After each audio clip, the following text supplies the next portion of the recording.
BJP आगधाड़ी नेता तथा विधायक को सुप्रीम झटका।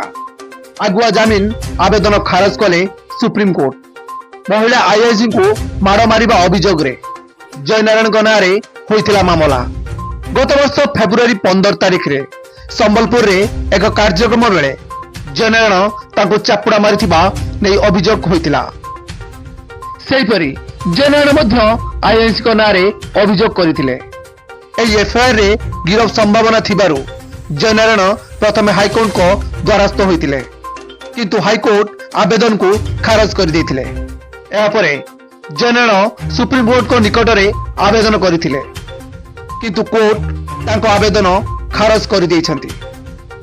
जने जनप्रतिनिधि व्यवहार अन्य मानक पई उदाहरण हेबा उचित बोली कोर्ट निज राय रे कहिसंती। जस्टिस ऋषिकेश राय एवं एसडीएन 40 ए आवेदन को खारज कर दैछंती। नवेम्बर 16, 2023 रे हाईकोर्ट को द्वारा आवेदन खारज परे सुप्रीम कोर्ट रे आवेदन करा जायथिला। पूर्वरु कोर्ट तांको अंतरीण जमीन प्रदान करिथिले। आज कोर्ट आवेदन खारज करिबा परे तांको गिरफ्तारी रो बाट खोली जिवो। एई घटना को नै सेही समय रे बीजेपी और बीजेडी मुहामुही होइथिले। बीजेडी रो हाथबारिशी साजी आईआईसी उद्देश्यमूलक भावे तांको जानिशुणी उत्तेजित करथिले और जयनारायण को पाद को दली देइथिले बोली जयनारायण अभियोग करथिले।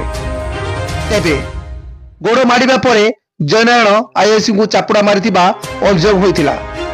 तेबे जयनारायण एहाकू सेल्फ डिफेन्स पाई स्वतः प्रवृत्त क्रिया बोली जुक्ति बढ़ाइथिले। ब्यूरो रिपोर्ट 10 बजे टीवी।